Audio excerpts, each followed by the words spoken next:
I remember the taste of my mother's bread, sweet honey and grain from the southern fields of Viridia Prime, baked in the early hours before the work bells rang across our settlement. The memory comes to me now as I stand in the armoring chambers of the fortress monastery, watching the crimson paint dry on my ceramite plates. 437 years have passed since I last tasted bread. 437 years since I was called anything other than Brother Cassius of the Blood Raven's Third Company.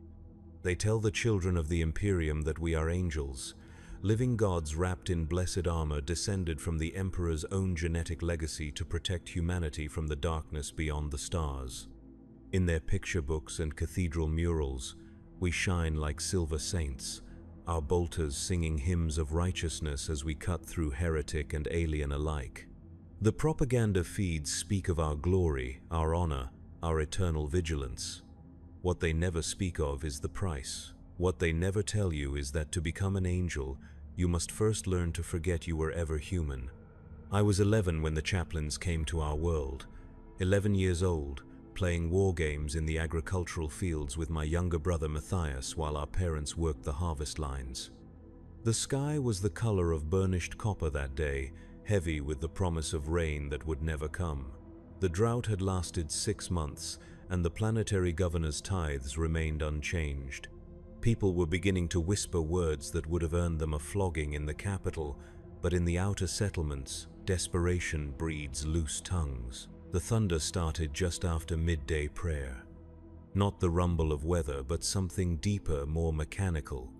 Matthias and I climbed the tallest grain tower in our sector to get a better look, our small hands gripping the rusted ladder rungs as we ascended toward the sound. What we saw changed everything. Drop pods. 12 of them, descending through the atmosphere like falling stars, their retro thrusters carving bright scars against the copper sky.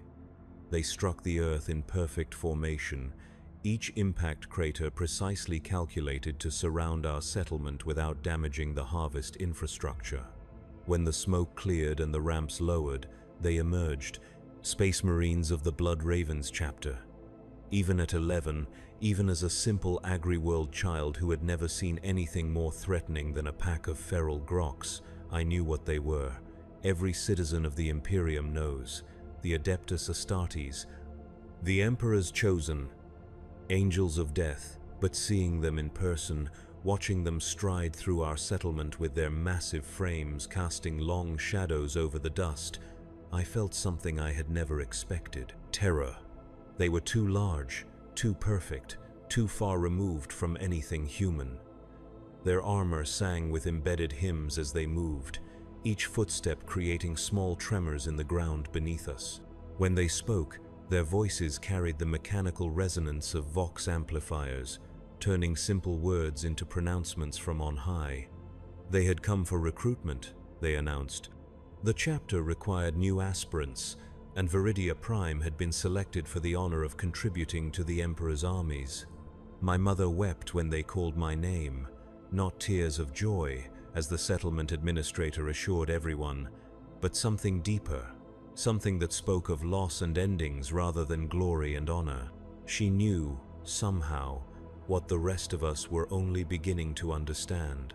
Her son would leave that day, but he would never return. The thing that came back, if anything came back at all, would wear his face but carry none of his heart. The selection process was swift and merciless. Physical examination, genetic screening, psychological evaluation. Of the 300 children in our settlement between the ages of 10 and 12, only 7 passed the initial requirements. I was among them. Matthias was not. I still remember the look in his eyes as the chaplain's servo skull completed his biological scan and moved on without recording his data. Relief and disappointment warred in his expression, and I found myself envying him even as I felt proud of my own selection. We were allowed no farewells, no final meals with our families, no last nights in familiar beds. The chaplains explained that attachment to our former lives would only weaken us in the trials ahead. We were no longer the children of Viridia Prime. We were aspirants of the Blood Ravens, servants of the Emperor, and our old identities had become irrelevant impediments to our transformation. The journey to the chapter's fortress monastery took 3 months aboard a massive battle barge called the Litany of Fury. 3 months in the ship's lower decks, crammed into dormitories with aspirants from dozens of other worlds. Boys who had been farmers like me, but also former gang fighters from hive cities, tribal warriors from death worlds, and noble-born youth from civilized planets.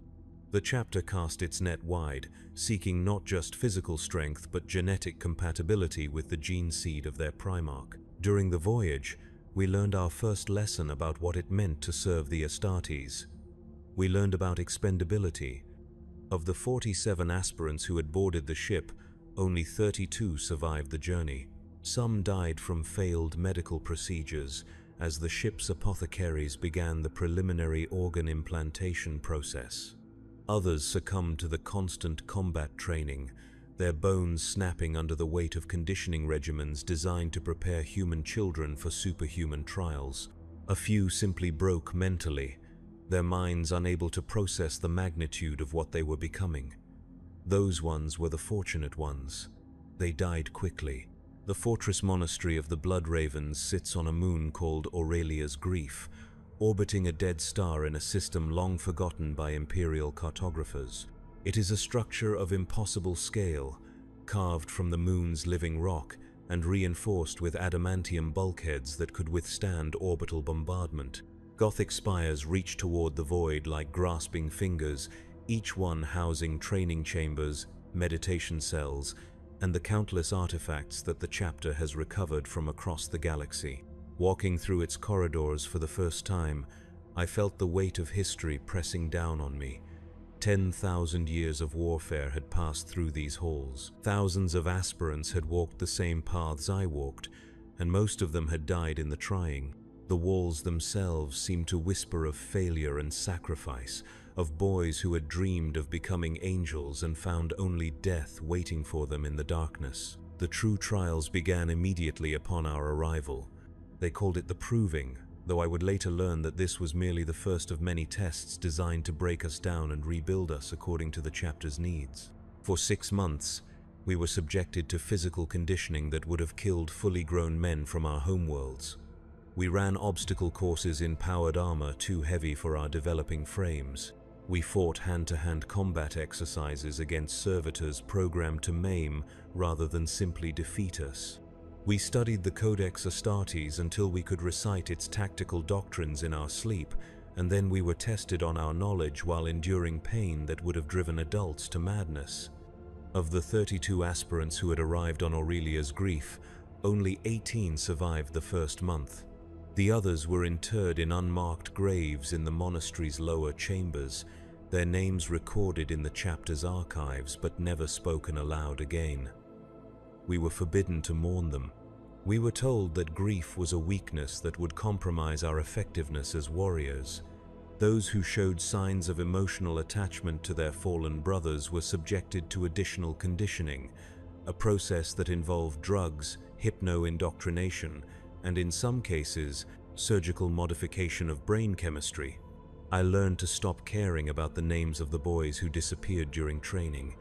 It was a survival mechanism, but it was also something more fundamental, a necessary amputation of human empathy that would serve me well in the centuries to come. The first organ implantation came at the end of our initial training period. The secondary heart, they called it. A backup cardiovascular system that would allow us to survive wounds that would kill normal men. The surgery took place in the monastery's deepest chambers, in operating theaters that dated back to the days of the Great Crusade. Ancient machinery hummed with barely contained power as the apothecaries prepared their instruments, their servo arms moving with mechanical precision as they opened my chest and began reshaping my physiology. I was conscious throughout the procedure. The apothecaries explained that pain was part of the process, that learning to function while experiencing agony was a crucial skill for any space marine. They were right. Over the following years, I would be shot, stabbed, burned, frozen, poisoned, and crushed more times than I could count. The ability to compartmentalize pain and continue fighting would save my life again and again. But it would also cost me something essential. something that I didn't even realize I was losing until it was already gone. The months that followed were a blur of additional surgeries and escalating trials. The os modula, which strengthened our bones until they could turn aside chainsword blades. The biscopeia, which enhanced our muscle density and reaction time beyond human limits.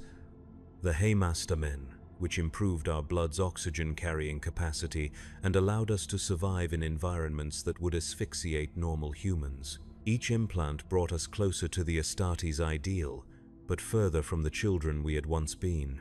I stopped dreaming about my mother's bread during this period. I stopped dreaming about Matthias, about the copper sky of Viridia Prime, about anything that connected me to my previous existence. The chapter's conditioning programs were designed to sever these ties, to create warriors who would serve the Emperor without the distraction of personal loyalties or emotional attachments. They were remarkably effective. By the time I received my 13th organ implant, the catalepsian node that allowed me to remain alert even during periods of rest, I had forgotten what it felt like to miss home. I had forgotten that I had ever had a home at all. The black carapace was the final implantation, the interface that would allow me to merge with the machine spirits of power armor and weapons. It was also the most dangerous. Of the 11 aspirants who had survived to that point, 4 died during the procedure. Their bodies rejected the synthetic material, and they expired in agony as their immune systems attacked the foreign tissue. We watched them die in the recovery chambers, their forms convulsing as the carapace toxins spread through their bloodstreams. I felt nothing as they screamed. Nothing at all. This absence of feeling was the truest sign that my transformation was complete. I had become something that could watch children die without experiencing grief or compassion. Something that could witness suffering and remain focused on tactical objectives. I had become what the Imperium needed me to be. I had become a weapon. The ceremony that marked my full induction into the Blood Ravens took place in the chapter's Reclusium, a vast cathedral chamber carved from black stone and illuminated by thousands of devotional candles.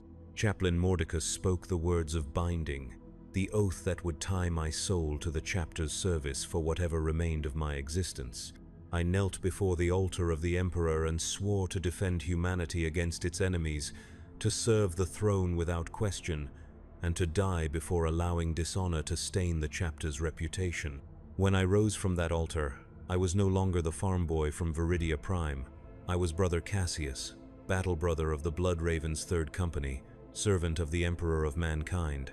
The name I had been given at birth was recorded in the chapter archives but never spoken again. That person had died during the transformation process, and what emerged was something new, something purposeful, something empty of everything that had once made him human. My first combat deployment came 3 months later, aboard the strike cruiser Righteous Fury. Our destination was a forge world called Metallica Zevon, where reports indicated a possible chaos incursion threatening the planet's industrial output. The journey took 6 weeks through the warp, 6 weeks during which I experienced my first true taste of what existence as a space marine would entail. Training, constant, relentless, endless training. We practiced boarding actions in the ship's mock-up corridors, fighting room-to-room battles against servitors programmed with the tactical patterns of known enemy forces. We studied enemy psychological profiles until we could predict heretic behavior with mathematical precision. We maintained our equipment with devotional care, learning that every bolt, every power cell, every piece of equipment was a sacred tool in the Emperor's service. We prayed, we meditated, we prepared our minds for the certainty of violence that awaited us on every world we would ever visit. But mostly, we learned to function as a unit. Individual identity, the sergeants told us, was a luxury that the Adeptus Astartes could not afford. We were not 11 separate warriors fighting for personal glory. We were a single weapon with 11 components, each one expendable if its sacrifice would serve the greater tactical objective. This lesson was reinforced through combat simulations where squad members were randomly designated as casualties, requiring the survivors to adapt their tactics on the fly while showing no emotional response to their brothers' deaths. I learned to watch my squad mates die and immediately reassess my firing angles to maximize the effectiveness of our remaining firepower. I learned to step over their bodies without breaking stride if the mission required forward momentum.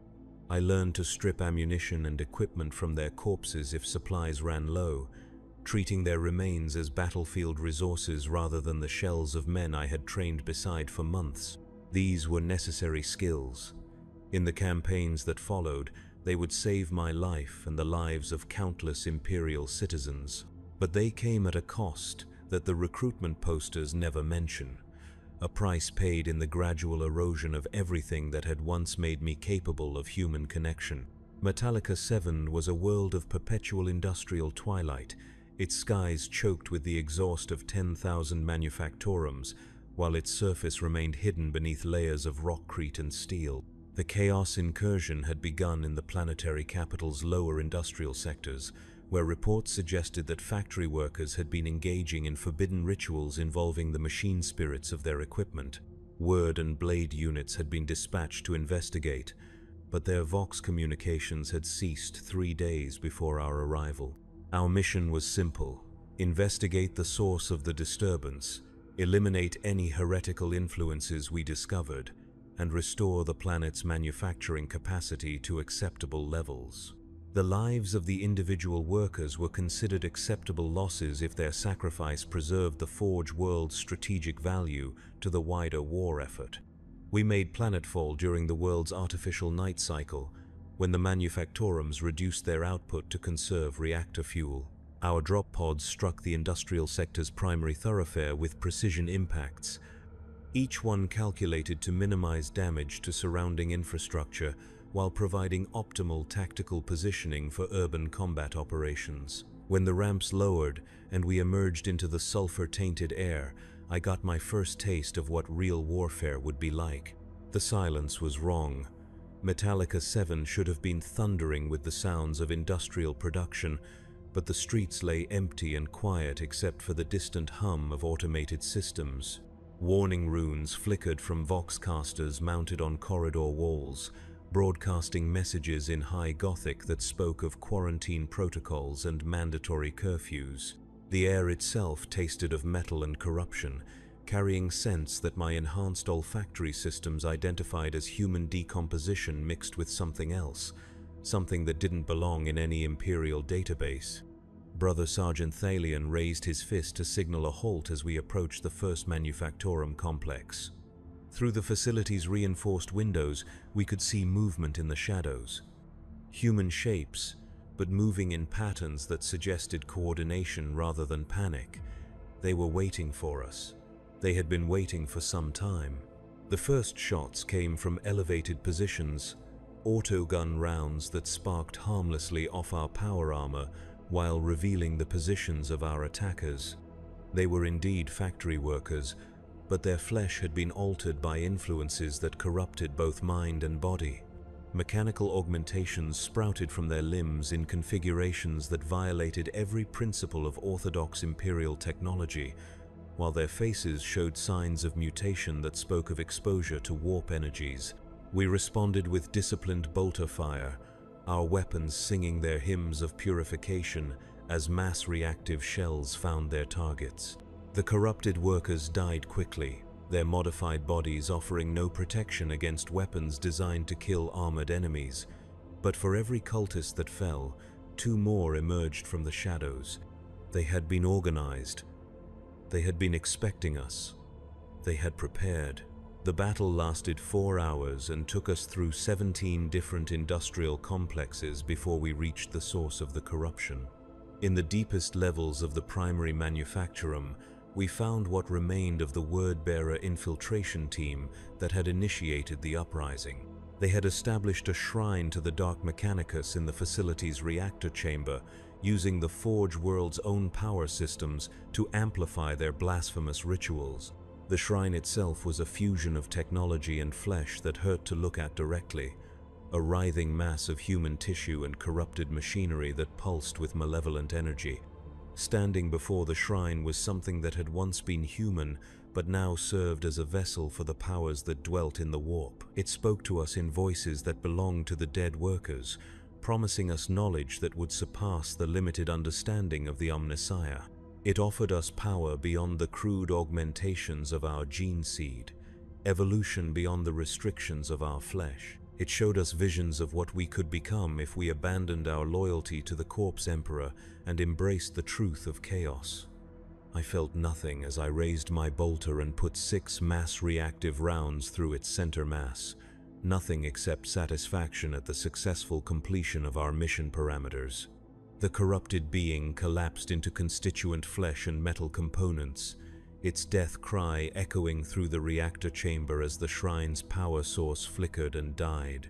The corruption that had spread through Metallica the Seven's industrial sector would wither without its focal point, and the planet's manufacturing capacity could be restored within standard parameters. We had won our first victory. We had served the Emperor. We had protected the Imperium from the influence of chaos. Everything had proceeded exactly as our training had prepared us to expect. But as we prepared to extract from the facility, Brother Varian made an observation that would haunt me for decades afterward. The corrupted workers, he noted, had fought with desperate courage, even though they faced impossible odds. They had died defending something they believed in, something that had given their lives meaning beyond mere survival. Their corruption had been absolute, their damnation certain, but they had died with purpose. We, by contrast, had killed them efficiently and without emotion. We had served our function perfectly, but we had felt nothing while doing so. No anger at their heresy, no satisfaction at their defeat, no grief for the lives they had wasted in service to dark powers. We had simply eliminated them because our orders required it, the same way we might repair a damaged piece of equipment or clean the barrel of a bolter. This realization should have troubled me, but it didn't. I had been conditioned to see this emotional emptiness as strength rather than loss. But sometimes, in the quiet moments between missions, I would find myself wondering what it might feel like to care about something enough to die for it, to believe in something so deeply that death seemed preferable to abandonment of that belief. I would never know. The conditioning that had made me an effective warrior had also made me incapable of that kind of faith. I served the Emperor because I had been programmed to serve, not because I had chosen to believe. I fought chaos because my orders required it, not because I understood why their influence was worth opposing. I protected humanity not from love but from duty, and duty without love is simply obedience to authority. This is what they don't tell you about becoming a space marine. Yes, you gain strength beyond human limits. Yes, you acquire weapons and armor that make you nearly invincible against conventional threats. Yes, you become part of something larger and more significant than any individual could hope to achieve alone. But you lose the ability to choose your own path. You lose the capacity for doubt, for questioning, for the kind of independent thought that might lead you to make decisions based on personal conviction rather than institutional obligation. You lose the ability to form meaningful relationships with other human beings because you are no longer human yourself. You become a tool in service of an ideal that you can no longer truly comprehend because you lack the emotional capacity to understand what makes that ideal worth preserving. The campaigns that followed Metallica 7 blended together into a continuous cycle of violence and victory. Orc incursions on agri-worlds where we slaughtered greenskins by the thousands while the local populations cheered our arrival. Tau expeditions on industrial planets where we fought running battles against pulse rifle formations and battlesuits that could match our power armor pound for pound. Tyrannid swarms on death worlds where we held defensive positions until ammunition ran low and then continued fighting with combat knives and bare hands until reinforcements arrived or we died in the attempt. Each campaign taught me new lessons about warfare, about tactics, about the countless ways that enemies of the Imperium could be killed or neutralized. I learned to read battlefield conditions at a glance, to adapt our squad's firing patterns to maximize casualties, while minimizing ammunition expenditure. I learned to identify weak points in enemy formations and exploit them with surgical precision. I learned to fight in every environment, from the vacuum of space to the crushing depths of ocean trenches, against every type of threat, from mindless beasts to strategic masterminds who could anticipate our movements and counter them with equal skill. But I never learned to care about the people we were ostensibly protecting.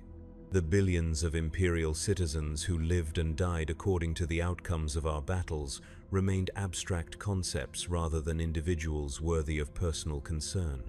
They were strategic assets to be preserved when possible, and acceptable losses when necessary. Nothing more, nothing less. This emotional detachment served me well when we were deployed to deal with rebellion on civilized worlds. Worlds where Imperial citizens had been led astray by charismatic leaders who promised them better lives if they threw off the yoke of Imperial taxation and regulation. Worlds where families fought against our arrival because they genuinely believed that independence would serve their children's interests better than continued membership in the Imperium. On Castellan IV, we fought through residential districts where every building had been turned into a fortress by citizens who had decided that death was preferable to surrender. They used furniture as barricades, kitchen knives as weapons, and their own children as human shields, because they knew that we would not hesitate to fire through civilian casualties to reach our tactical objectives. They were right. We didn't hesitate. We couldn't hesitate. The conditioning that had stripped away our capacity for empathy had also eliminated our ability to recognize the moral complexity of situations where good people found themselves on the wrong side of Imperial policy. I killed a woman on Castellan IV who was trying to evacuate her infant son from a building that we needed to secure for strategic reasons. She was unarmed, posed no threat to our mission, and was clearly attempting to preserve innocent life rather than resist our operations. But she was in our way, and eliminating obstacles was part of our function. I put a single bolt round through her center mass and continued advancing without breaking stride. The infant died in the subsequent explosion when Brother Gavius used frag grenades to clear the rest of the building. I felt nothing, no regret, no guilt, no sense that I had committed an act that might be worthy of moral consideration. The woman had been a tactical problem that required a tactical solution. Her death had served the Emperor's interests by allowing us to complete our mission more efficiently. The infant had been an acceptable casualty in service of the greater strategic objective. These were facts, not tragedies. But that night, during the meditation period that followed every combat operation, I found myself trying to remember what the woman had looked like, not for any emotional reason, but because I realized that I could not form a clear image of her face, even though I had killed her less than 6 hours earlier.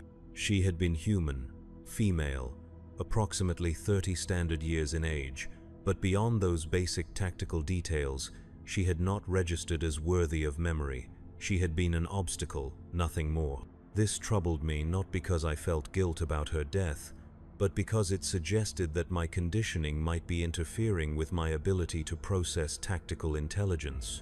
If I could not remember the faces of enemies I had killed, how could I be certain that I was not overlooking important details that might prove relevant to future operations? If civilians had become so abstract in my perception that I could not distinguish one from another, how could I accurately assess population compliance levels or identify potential resistance leaders? I brought these concerns to Chaplain Mordicus during my next confession session. He listened to my report with the mechanical attention that all chaplains brought to matters of spiritual maintenance, then informed me that my observations were evidence of successful conditioning rather than cause for concern. The ability to eliminate obstacles without emotional interference was precisely what the chapter required from its battle brothers. The fact that I could no longer perceive individual civilians as significant suggested that I had successfully transcended the limitations of human empathy that might otherwise compromise my effectiveness. He was right, of course. Over the following decades, my inability to form meaningful memories of the people I killed would prove strategically valuable in countless situations. I could fight through civilian areas without the hesitation that might give enemies opportunities to exploit my positioning. I could make triage decisions about casualty evacuation without being distracted by personal attachment to wounded comrades. I could sacrifice squad mates when necessary without experiencing the grief that might cloud my tactical judgment. But it also meant that I would never again experience the satisfaction of protecting something I cared about. Victory became a technical achievement rather than an emotional reward. Survival was simply the continuation of function rather than something to be celebrated. Success meant nothing more than the completion of assigned objectives according to acceptable parameters. This is the price of becoming an angel. You gain the power to protect humanity, but you lose the ability to understand why humanity is worth protecting. You become capable of incredible acts of heroism, but you can no longer comprehend what makes heroism meaningful. You serve the greatest cause in human history, but you cannot remember why that cause matters to the people whose lives depend on your service. The centuries passed. Campaigns blended into campaigns until I could no longer distinguish one battlefield from another without consulting my personal mission logs. I was promoted to veteran status after my first century of service, then to sergeant after my second. The Blood Ravens recognized my tactical competence and granted me command responsibilities that allowed me to shape the combat effectiveness of entire squads.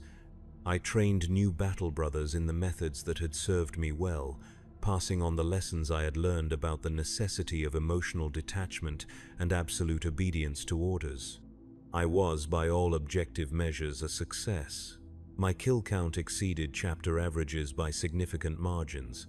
My squads consistently achieved mission objectives with minimal casualties and maximum efficiency. My tactical innovations were incorporated into standard operating procedures and distributed to other companies. I had become exactly what the recruitment posters promised, a living weapon in service of humanity's protection. But success brought its own revelations. As I gained experience and seniority within the chapter, I began to observe patterns in our deployment assignments that suggested certain uncomfortable truths about the nature of our service. We were not primarily deployed to defend humanity against external threats, as the propaganda suggested. We were deployed to enforce compliance with Imperial authority, regardless of whether that authority served the interests of the populations we protected.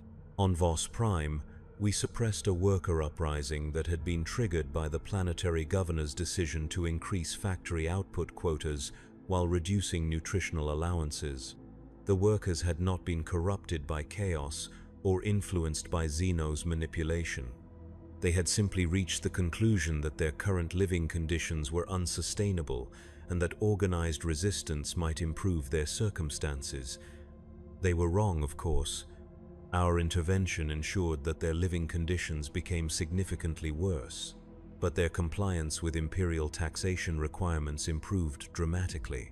On Mordian, we participated in the pacification of a religious movement that had developed interpretations of the Imperial Creed that differed from orthodox ecclesiarchy doctrine. Their heresies were minor, involving questions about the precise nature of the Emperor's divinity that had been debated by theological scholars for millennia, but their growing influence threatened the authority of local church officials, and authority could not be allowed to appear uncertain. We killed approximately 40,000 civilians during the 3-week campaign that followed, including the entire population of 6 settlements that had embraced the heretical teachings. On Necromunda, we supported Arbite's operations against gangs that had been interfering with the collection of Imperial tithes from Hive City industrial sectors. The gangs were brutal organizations that preyed on civilian populations for their own profit, but they were also the only effective check on the power of corporate overlords whose exploitation of workers exceeded even Imperial standards for acceptable resource extraction. Our elimination of gang resistance resulted in measurably improved tithe collection, but it also led to working conditions that killed more civilians in the following year than gang violence had killed in the previous decade. Each of these campaigns was a tactical success. Each one achieved its stated objectives with minimal expenditure of chapter resources. Each one strengthened Imperial control over populations that might otherwise have developed independence movements or resistance organizations. Each one served the Emperor's interests by ensuring continued compliance with centralized authority. But they also served to illustrate the fundamental contradiction at the heart of Space Marine existence. We were created to protect humanity, but we spent most of our time killing humans who had reached conclusions about their own interests that differed from those of Imperial administrators. We were sold as humanity's guardians, but we functioned as humanity's wardens. We preserved the Imperium not by defending it against external threats, but by ensuring that internal dissent could never develop into effective resistance. This realization should have troubled me, but it didn't. The conditioning that had made me an effective warrior had also made me incapable of questioning the fundamental assumptions underlying my service. I could observe patterns and draw tactical conclusions, but I could not evaluate those conclusions according to moral criteria that might suggest alternatives to my current function. I served because I had been programmed to serve, not because I had chosen to believe that service was inherently valuable. But observation, even without emotional response, still provided information, and over time, that information began to accumulate into an understanding of what I had truly become. I was not a guardian angel protecting innocent civilians from monstrous threats. I was an enforcement mechanism, ensuring compliance with political structures that prioritized stability over justice, efficiency over compassion, and authority over individual welfare. I was not a hero serving a cause greater than myself. I was a tool wielded by administrators who had never experienced combat, but understood that violence could solve problems that negotiation and compromise could not address effectively. I was not protecting humanity. I was controlling it. The 4th century of my service brought assignment to the Death Watch, the chamber militant of the Ordo Xenos tasked with eliminating alien threats to Imperial space. This should have been a return to the simple clarity of the Metallica 7 campaign: clear enemies, obvious objectives, straightforward tactical solutions. Aliens were not human. They could not claim Imperial citizenship or appeal to human sympathy. They could be killed without moral ambiguity because their very existence threatened human survival. But even the Death Watch could not provide the clarity I had hoped for.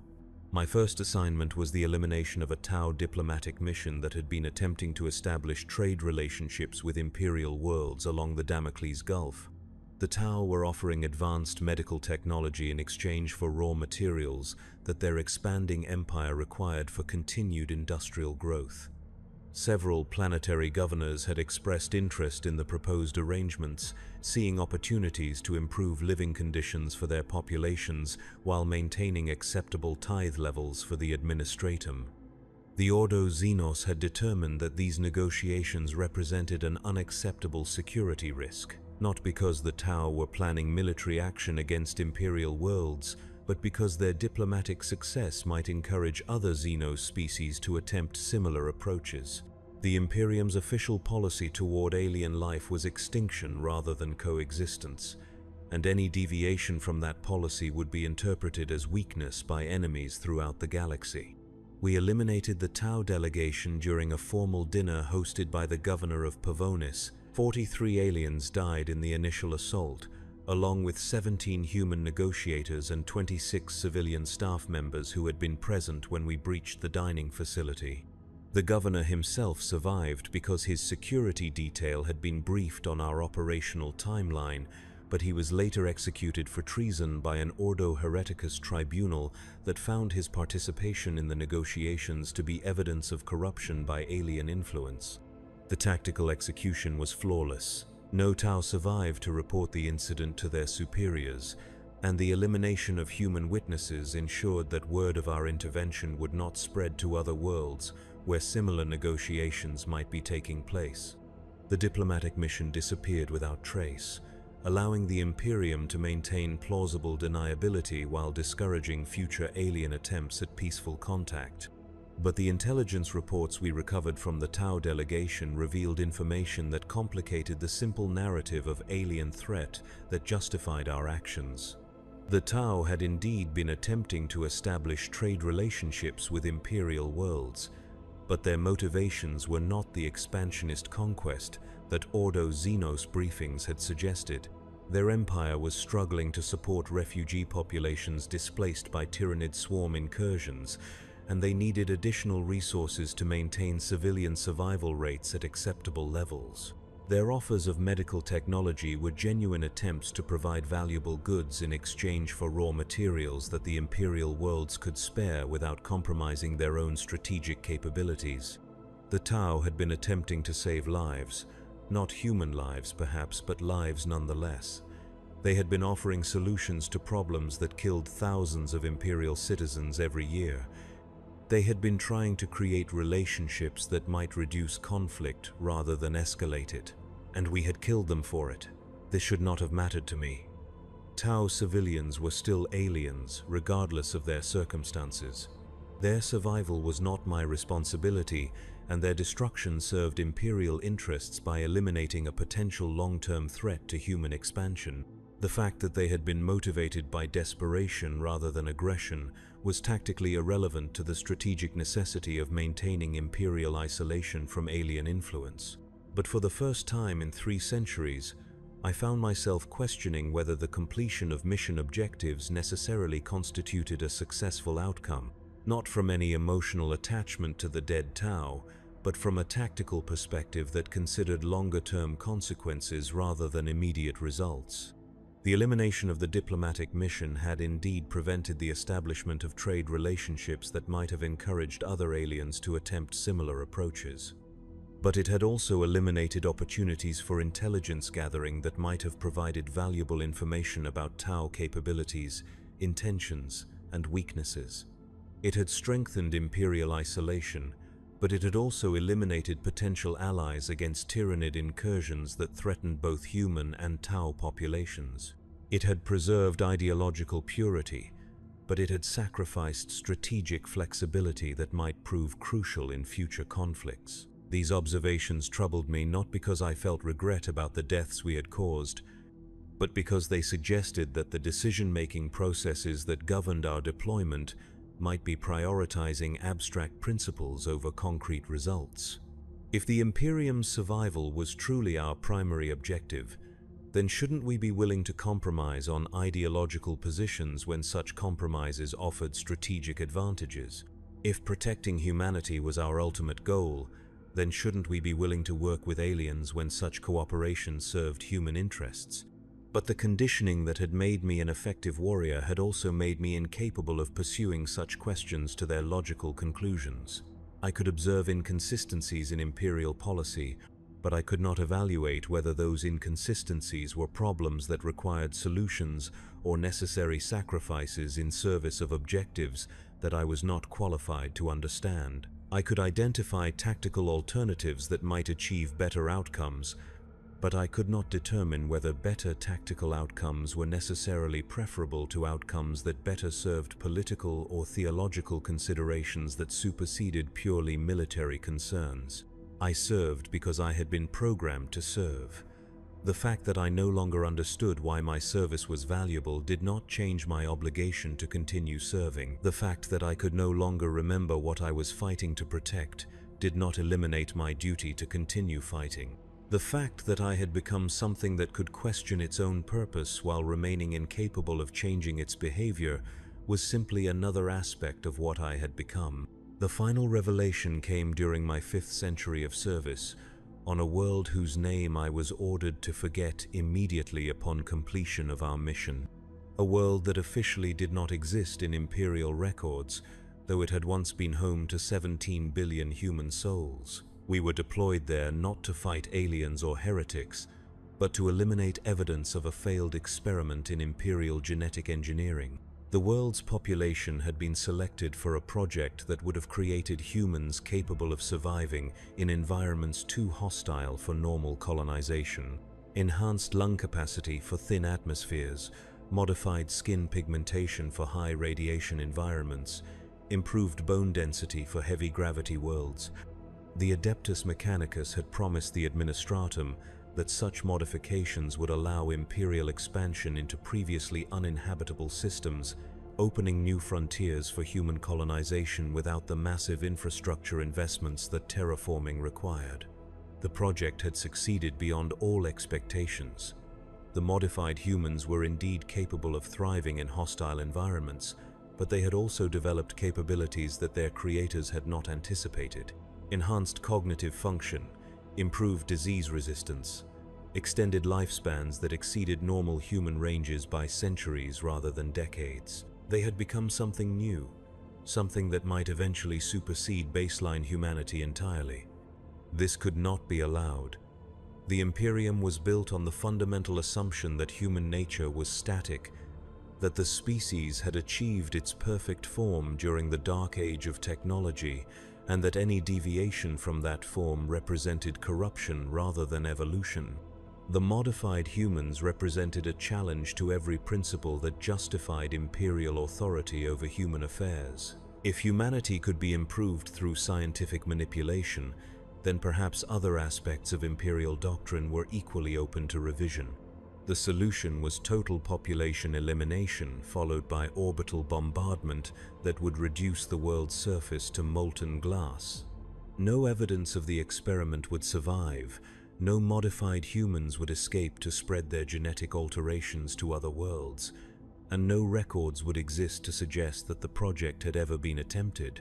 The world would become another cautionary tale about the dangers of unsanctioned scientific research, a reminder of why the Adeptus Mechanicus required careful oversight from orthodox imperial authorities.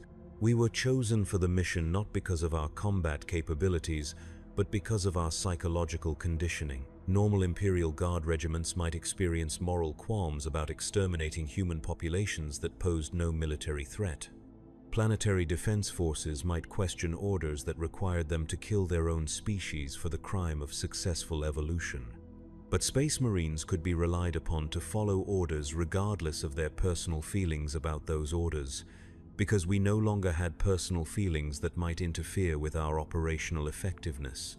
The campaign lasted 6 months, not because the modified humans offered significant military resistance, but because 17 billion individuals required time to locate and eliminate even with orbital support.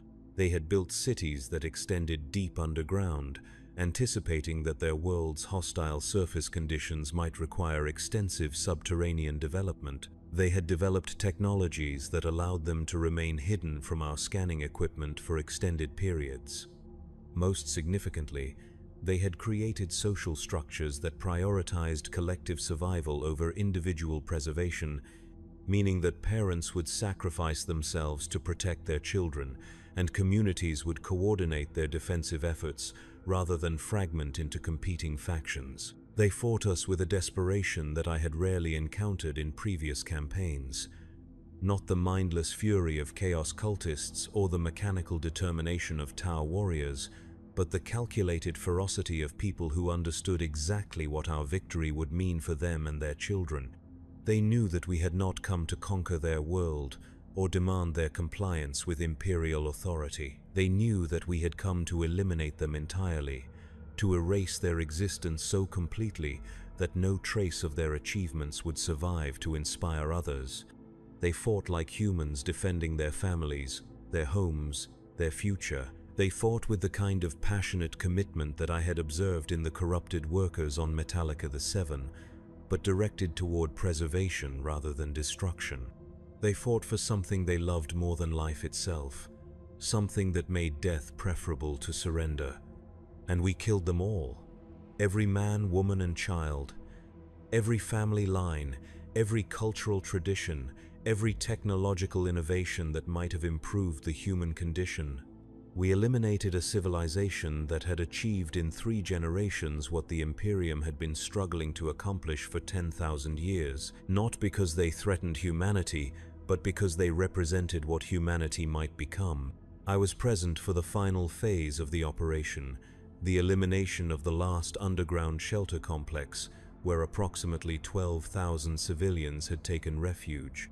Men and women who had never taken up arms against the Imperium, children who had been born after our arrival, and would die before their first birthdays, elderly individuals whose only crime was surviving long enough to witness the apotheosis of their species.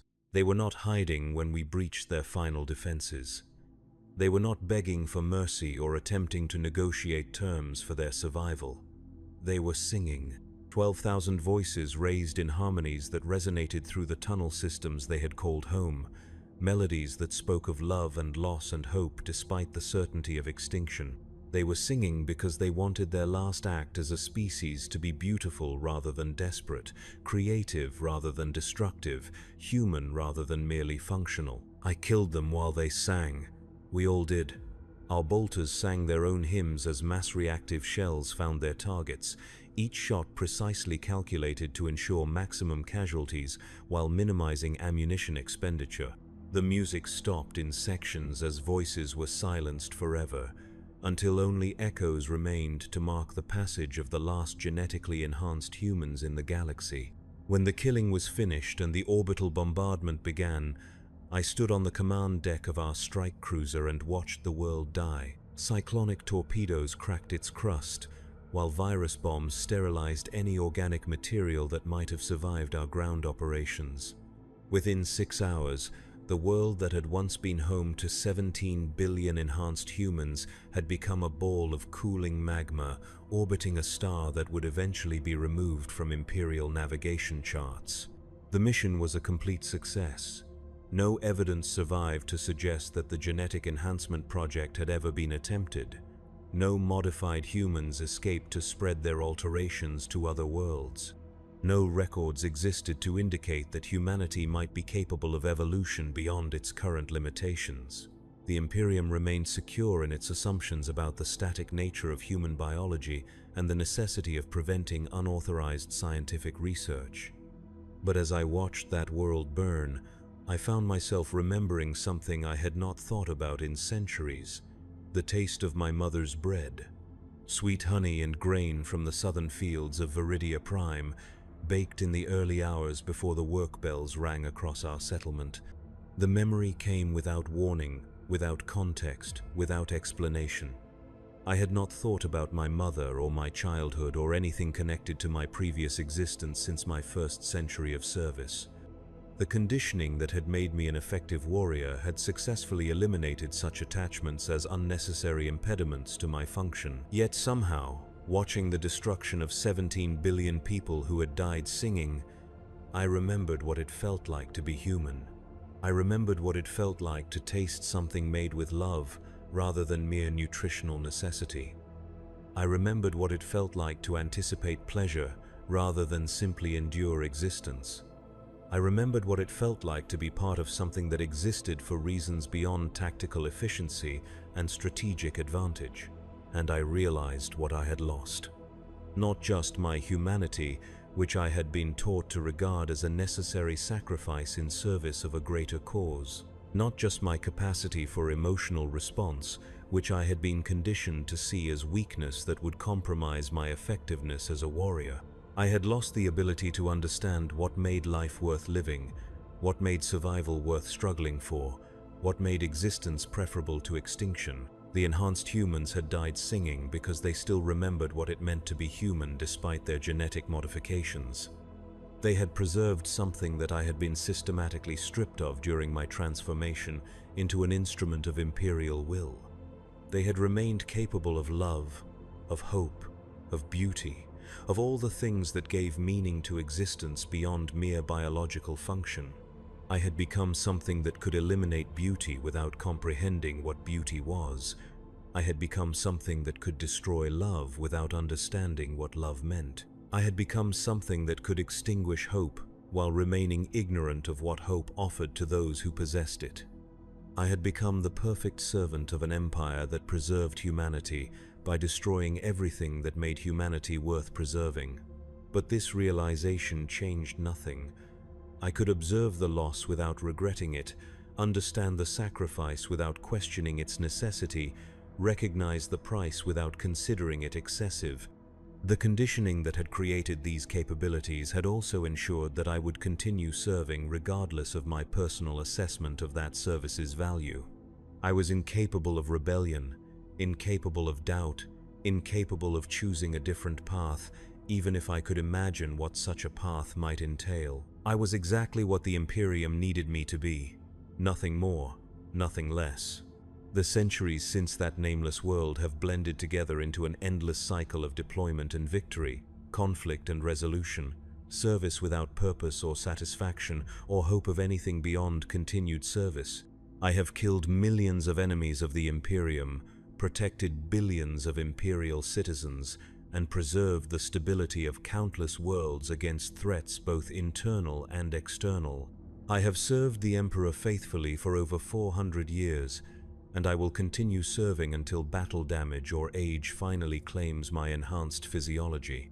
I am a hero of the Imperium, a living legend, a guardian angel protecting humanity from the darkness beyond the stars. Children throughout Imperial space dream of becoming what I have become, imagine themselves wielding the weapons I carry, and wearing the armor that has turned aside countless attacks. They see me as the embodiment of everything noble and pure about human civilization, a figure worthy of worship and emulation. They do not know that I can no longer remember why their dreams matter. They do not know that I have forgotten what it feels like to care about anything beyond the completion of assigned objectives. They do not know that I have become something that can protect them without understanding what makes them worth protecting, something that can serve their interests without comprehending what those interests entail. They do not know that in becoming their guardian, I have ceased to be one of them. And perhaps that is the greatest victory chaos could achieve against the Imperium, not the corruption of its servants, but the creation of servants so pure in their dedication that they can no longer comprehend the value of what they serve. Not the destruction of humanity, but the transformation of humanity's protectors into something that preserves human life without preserving human meaning. We are the Adeptus Astartes. We are the Emperor's finest warriors. We are the shield that stands between mankind and the darkness that would devour it. We are no longer human, and we have forgotten why humanity matters. But we will continue serving. We will continue fighting. We will continue killing in the Emperor's name until nothing remains of us but the echoes of bolter, fire, and the memory of wars whose purpose we can no longer recall. We are angels without heaven, guardians without understanding, protectors without love. We are exactly what we were designed to be.